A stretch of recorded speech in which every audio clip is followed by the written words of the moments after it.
Welcome to another episode of the Scholar Hour here on the Blind Beat. My name is AZ, and we have come to the end of the Scholar Hour for this time around. On this last installment, we're going to speak to Brent Davis. He is currently working on his master's at the University of Texas at San Antonio. He was diagnosed with retinitis pigmentosa at a young age. However, the changes in his vision did not come about till later on in his life.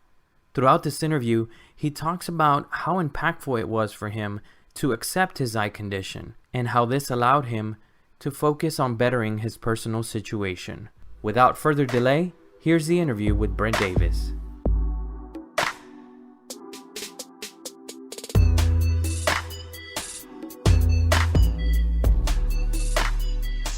All right, guys, thanks for joining me on the Scholar Hour. I got another interview with another San Antonio Lighthouse Scholarship winner.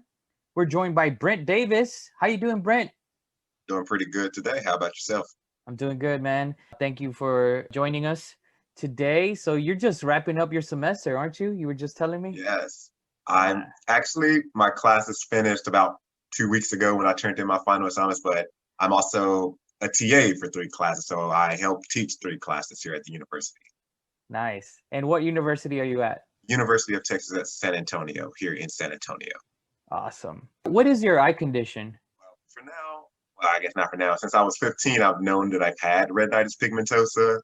And like most people with RP will tell you, you have your ups, you have your downs. But luckily, it's been up more here so or not since about 2012. I've accepted what may happen and just decided to get on with my life.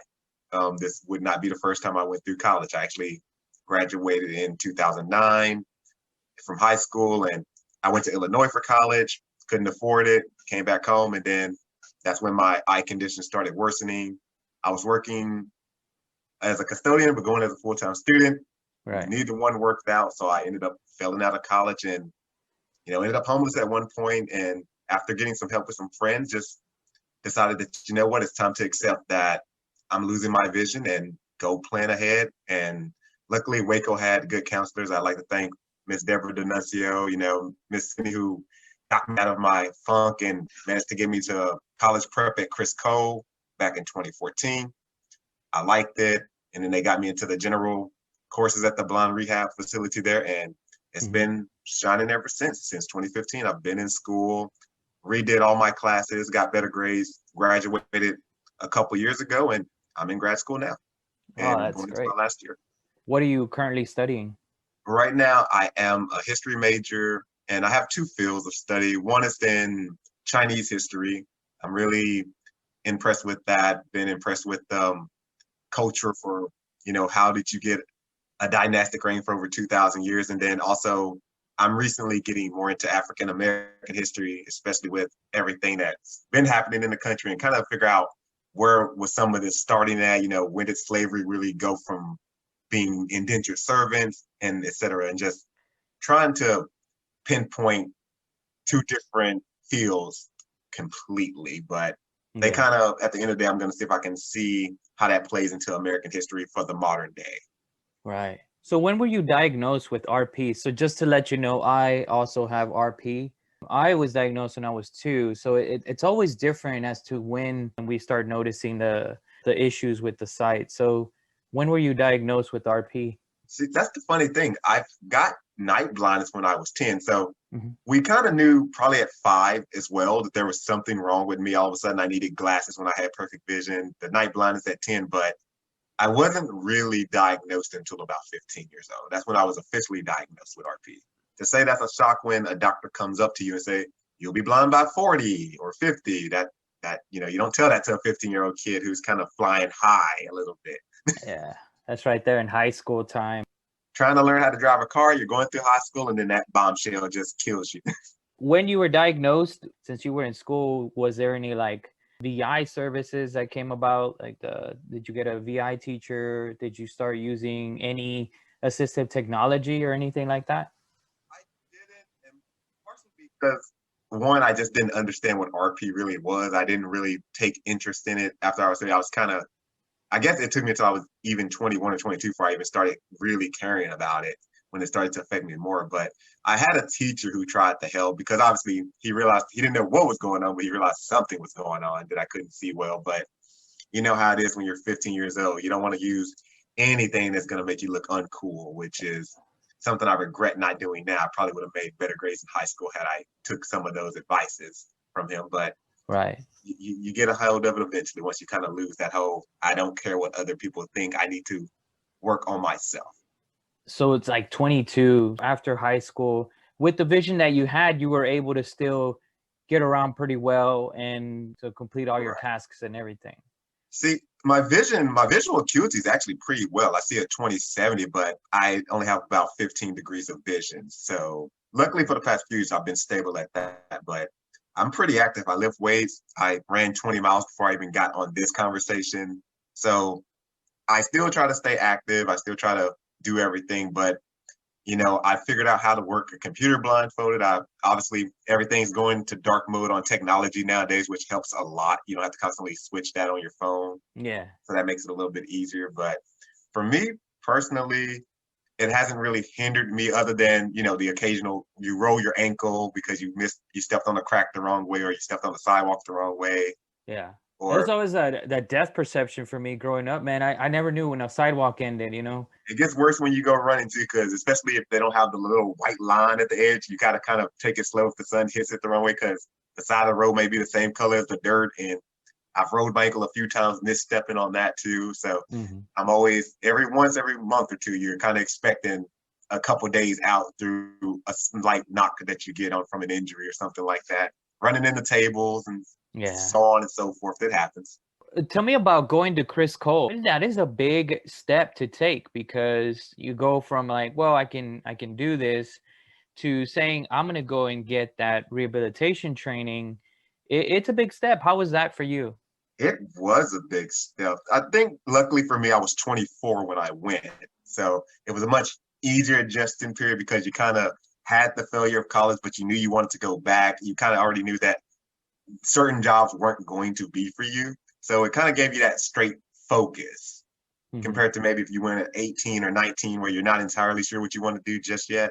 Right. But Chris Cole I had a good time. I met great people. I went on camping trips, and what inspired me the most to really get it together is that we went to Gardner State Park in Uvalde County, and all of us got up on top of Mount Baldy. It's like, this is what blind people can do, just helping each other and motivating each other and showing that, this isn't a scary world. Your condition of RP probably is not the worst way that people have been blinded. I've heard many stories about how other people ended up blind, from one of my friends being a refugee from Iraq who was in a suicide bombing that took his vision, to one of my friends who, got capped in the head, for lack of a better word, Right. So you kind of realize how thankfully you didn't have a violent way to go blind, and you kind of couldn't adjust over time, while their blindness was like, it's gone in an instant from them being able to see to not being able to see.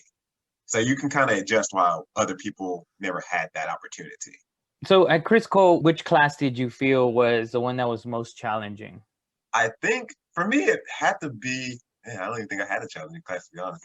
That's awesome. It's one of those things to where normally people went for 9 months at the time, but I got out more or less in 5.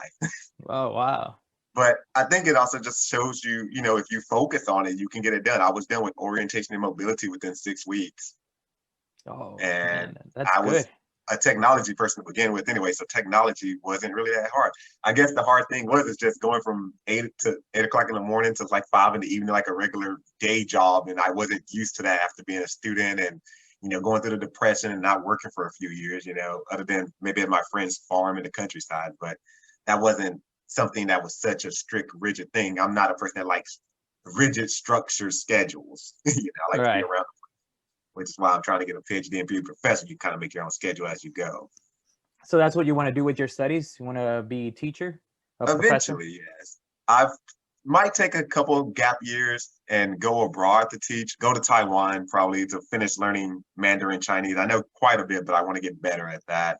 And surprisingly, I go to Taiwan because I met one of my cane instructors who were interning at the time at Chris Cole, and I found out she was a professor at Taiwan for orientation, mobility, and special education with blind students there. And it was great. I got to go to Taiwan, met her son who was actually born in Texas but lived in Taiwan, and eventually met my girlfriend who was from Taiwan from her class. So that was a Oh, pretty wow. thing that Chris Cole also helped me with, even though it took a couple years for a lot of that stuff to develop. But it got me to another country. It got me speaking different languages. Chris Cole has probably did a lot for me that I am just now realizing in my mind. And Yeah. actually being visually impaired has probably done more for me in my life, because before I accepted it, I was just that lazy student who didn't care about school, didn't really put their heart into working. If I wasn't visually impaired, where would I be at now other than maybe working a dead end job, or Right. not being happy with where I'm at now, or not doing what I eventually wanted to be. I always wanted to be a professor. I just never had the motivation to do it Right. until you started losing your vision and it forced you to change your life. It's a good way to look at it. Going to Chris Cole, was that the first time you met a blind individual? I did go to their outreach program in College Station a few months before that. So I had already a knowledgeable, like Chris Cole kind of goes around Texas with their outreach, if anybody didn't know that. And that's kind of how I already knew I wanted to go there, because I went to that 5-day program, met some cool people. A couple of them did end up at Chris Cole around the same time as I did. So you already knew a few people, but seeing how different it was, because when you, even if you're visually impaired, you think everybody who's blind is totally blind, and just meeting different people who are in different stages of blind. You have people who are legally blind, but they're never going to be totally blind. You have people who you met that were born blind, and just seeing the different stages that people in, talking to each other about how people cope with it. Mm-hmm. That's a pretty special feeling to me. Did you feel like being immersed, because you're just immersed in that and you're just doing all the trainings and using your cane every day, did it help you embrace the tools? So It's cane. empowerment. And Chris Cole doesn't play around sometimes, so make sure you do what you have to do. But at the end of the day, even though you might get some hard teachers, they'll be some of your best friends when it's all said and done. They'll add you on social media. They'll keep in contact with you. And it's just always nice that if new technology comes out, one of my friends, John Castillo, who's a teacher at Chris Cole, Oh he yeah, I talks to know me John. about technology. Mr. Otis Wilson talks to me about technology. Even some of the people who left from Chris Cole that used to work there, they still reach out and give me advice of anything new coming out that I may have overlooked.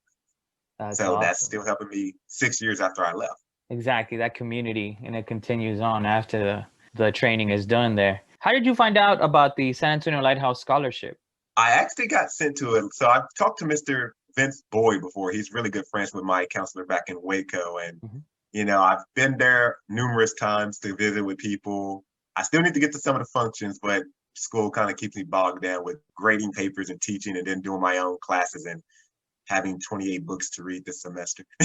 Yeah, yeah. But, I've heard about the scholarship. I got an email from it. And normally I'm not one that does scholarships, because you don't think about it when blind services kind of pays your tuition and fees. But the thing in grad school is that eventually you lose the Pell Grant. You're not an undergrad anymore. So Right. you need more funding. And I just heard about it, and I just said, why not take a shot at it? I normally don't do scholarships, but I need the extra money since I'm kind of transitioning to preparing for travel to do research, which is why I decided to go for it, because this was before COVID, obviously, but Right. but research was a thing that I knew I wanted to do, and I wanted to be able to travel to Taiwan maybe during the summer and spend a few months and get some research done there in the National Palace Museum, which has a lot of ancient Chinese artifacts that the professor I met from Chris Cole actually can help me get into, since she knows people there. So that's why I went for the scholarship, because any money helps you. Exactly. So tell me, because you mentioned that you have to grade papers and then do that. How is the teaching process? How does that work for you? I'm luckily, most of the two teachers I work for, I've had their classes and made A's in those classes. So I know what to expect, but they also guide along. They also give me enough time to get it done. And normally I grade papers as they come in the afternoons or early in the mornings. I get up about 4 or 5 in the morning every day. So I'm already up grading around 5 or 6. So I get that done, and I try to do everything ahead of time and get ahead of the schedule. So pretty much from sun up to sundown, I'm doing something, either exercising, working, doing my own readings, doing my own work, and we try to get it all done eventually. Because the one thing I did learn at Chris Cole is that once you learn how to use computer blindfolded, it kind of makes everything easier when you can still somewhat see, because you know all the shortcut keys now, and you can still use the mouse, which makes it a lot better and faster to get through everything. You know, those are just skills that transition to you. You know about color inversion. So if you have issues with white background with black letters, you know how to switch it. You have all these different skills you slowly pick up that you don't even think about that you're learning. But once you get into a job or schooling that makes you have to use multiple things and you have to do multiple tasks, you just kind of figure it out and say, oh yeah, I remember how to do this. Oh yeah, I remember how to do that. And you just slowly pick up those skills again that you haven't used in about 6 months to a year or anything like that. Right. So when a paper comes in, you mean like it's being emailed to you, and so you're able to just read through it and kind of make your grades? I check my Blackboard frequently for whenever students send it to us, because the teachers use the same system that we do. So it's something that I'm used to as a student, but as a TA, you know, maybe you wait until 20 papers come in, depending on how long each paper is. If it's like they're doing a 1-page response, well, maybe I'll let 50 come in, because that's just something you can skim through and grade within maybe a minute per paper. It's not that difficult. And it also depends on the level of the class as well. So the higher the level, probably the more I'll spend on it. Probably the less paper, I'll grade papers as soon as they come in rather than wait till maybe 20 or 50 is in. And also the class size. You know, this semester I've had about 500 students. About 450 of them come from just 2 different classes. And then the other one, which is an upper division course, which is China, late Imperial China, came with about 50 students. But, you know, they're all the same. Sometimes I grade in bed if it's like an easier assignment that I don't have to put in notes for.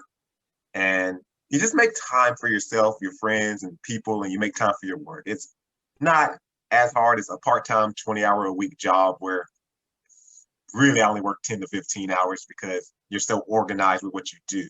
Right. And I have, again, Chris Cole to thank for making me be able to speed things a little bit faster, because if my eyes hurt, turn on JAWS and it'll read the papers for me. How is the transition going from living at home, you know, going to school there, and then transitioning to a university where you have to move out and you're going to a new place? How is that for you? Any advice I can give anybody would be better prepared. Don't be like me. You make sure that if you're going out of state or you're moving to a new city, make sure you can afford to stay there. Make sure you know everything about your living expenses. Make sure that you contact the blind services for that state to see if there's anything they can do, to see if they can help you pay for college. Make sure if it's a private or public school, if they pay for either or, because, you know, Texas gives you a lot of benefits, but at the time with traveling to Illinois, I didn't know about any of these benefits. I couldn't accept my blindness. So also accept your blindness pretty early as soon as you're diagnosed. I know it's hard sometimes, especially with RP, it's hard because you don't want to believe it, but the sooner you accept it, the better it is for you to start getting over it, the down period that you're going to have, and you start finding the resources you need, and then you can make that transition easier rather than waiting a 5-year hiatus like me to go back to school because you didn't care about it. What is your passion? What drives you to do what you do? I think my passion for me is just knowing that blindness cannot stop you from being who you are. Anybody can make a difference in this world. You just have to know what's good for you. I've met blind people who've created apps, who do programming, motivational speakers, professors, lawyers, you name it. I can probably give you a position of somebody I know who does it. And that's because they managed to let blindness not overtake their lives, only use it to help them out, you know. Right. Explain, like an example could be like when I go to a job interview, you know, what can you do to make yourself stand out? Well, say I learned all these techniques, which means it makes me more productive than somebody else who doesn't know these shortcut keys. And that's just something you have to do. Turn your blindness into a positive is what I guess I'm trying to say. Mm-hmm. Would you have any advice for somebody who, like you said, is struggling with coming to terms with their diagnosis, with their blindness, to be able to get that help, to be able to call TWC and start their process of getting their rehabilitation, or maybe attending Chris Cole or anything like that? What would be your advice to them? If I could give any advice, I would say contact your local services and maybe see if they can put you into contact with a person who may have struggled. Give them your backstory, and maybe they know somebody who went through the same thing that you went through.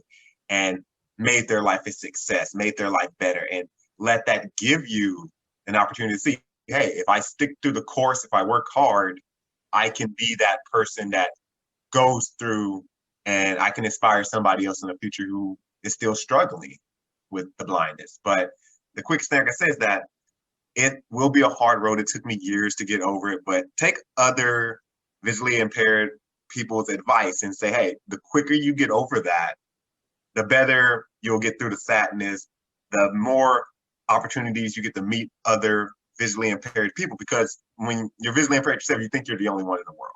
Right. Especially the smaller the town you live in, the more it feels like. So Waco's not my original city. I used to stay 40 miles away in a small town called Head. Only blind person I ever knew growing up. Waco, you hear about a couple more people, but you never meet them. Mm-hmm. But then when I saw outreach, I finally realized that RP is not as rare as I thought it was. 3 people had it. Some of the teachers had it. And when you go to Chris Cole, you realize all these other people have different kinds of eye diseases. RP is a lot of it. And you start seeing how great people are, how good they move, the things they've accomplished. And you start realizing that, hey, if I just had accepted this earlier, I could have already been in this position and I could have started my life. The best thing I can say is don't have a pity party for you. Blind people have been some of the most funniest people I've ever met, some of the happiest people I ever met. And as one of my counselors say, we will all go through that bad time. We will all have bad times with blindness because we understand that we can't drive. We understand there are just some limitations we can't do, but always be positive for the future. Self-driving cars. It's not so much what you can't do, but what you can do. Right. Figure out what works for you and what works for what you want to do in life. And in blindness, it's easily able to be beaten as a bad thing, and you will have it more as a positive thing. Are you a part of any, or have you joined any organizations like the National Federation of the Blind or American Council of the Blind? I am not, unfortunately, just because I just rarely have time to even socialize with people, let alone go thing. Yeah. And I think my history personality kind of makes me a loner a bit. Oh, okay.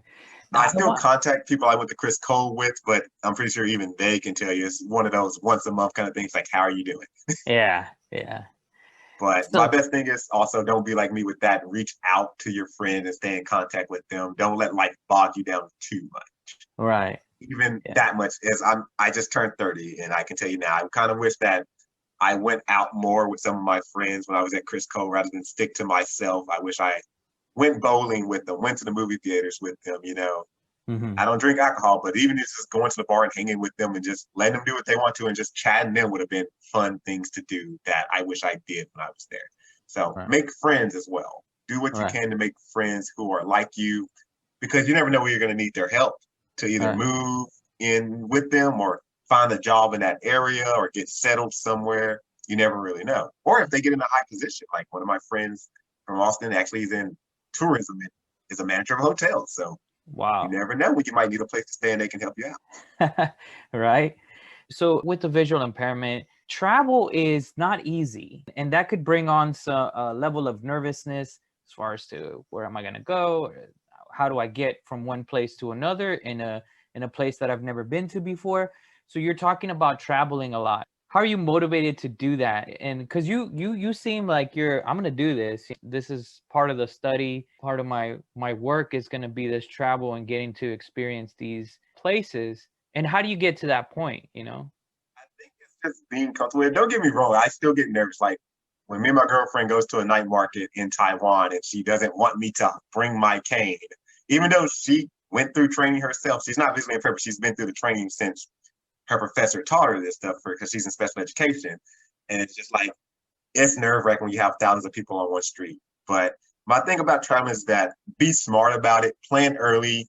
When you book your ticket, a flight ticket, check and go back and say, hey, can you mark this for blind people? What's your blind conditions? Or even before you book your ticket, call and see, how do they help blind people? Call ahead to the airports that you're going to go to or the bus station you're going to go to and say, hey, I'm coming in on this day at this time. Can you watch out for me and point me in the right direction? Yeah. Google Maps is a blessing at this point because most countries have that now. So getting from point A to point B is pretty easy as long as you understand where you're going. And I believe just human nature is really helpful. Mm-hmm. Other countries is helpful. The only thing that's a little bit different is sometimes the streets are weird. Sometimes things slow. Obviously, other places aren't as blind friendly as America because they don't have a thing like the ADA over there just yet. Right. But then in other places, the transportation is way better. When I go to Taiwan, their sidewalks might not be as blind friendly, but I can get anywhere in the country without even having a car. Japan's the same way. Blind friendly, kind of weird, but you can get anywhere you want to without a car. And I think that's kind of a special thing that America could do better. But just plan ahead. Just know where you're going to go. And if you know a few friends that you can meet there or family you can meet there, that helps out a lot too. But just like most people that you meet, you got to prove yourself that you're just not going to be a crutch that you can lay on them for. You got to be able to do some things yourself. Right. Because no matter how friendly people are, people do get tired and people will have their bad days too. So always be an advocate for yourself and be the person that, what's the word I'm looking for? Proactive. Yeah. You know, don't react to things. Be proactive. If you know you're going to have troubles, reach out to someone and make sure you can avoid that. Great advice, man. All right, man. Well, I want to congratulate you once again on receiving the San Antonio Lighthouse Scholarship. And I wish you the best of luck in all your studies and all the upcoming travel. So thanks a lot for giving us this time. And thanks a lot for being on the show. You're welcome. Hope I can be back next year. Awesome. Thanks.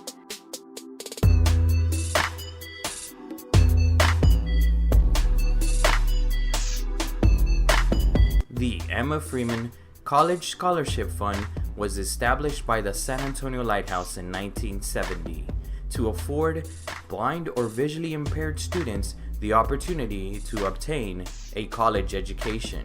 Scholarships are awarded annually in the spring and are applicable for 1 year or 2 semesters of college. You can obtain an application by going to salighthouse.org. This concludes the interviews for the San Antonio Lighthouse Scholarship winners for the year of 2020. If you would like to interact with the show, follow us on Twitter and Facebook at The Blind Beat. My name is AZ. Join me next time for another interview.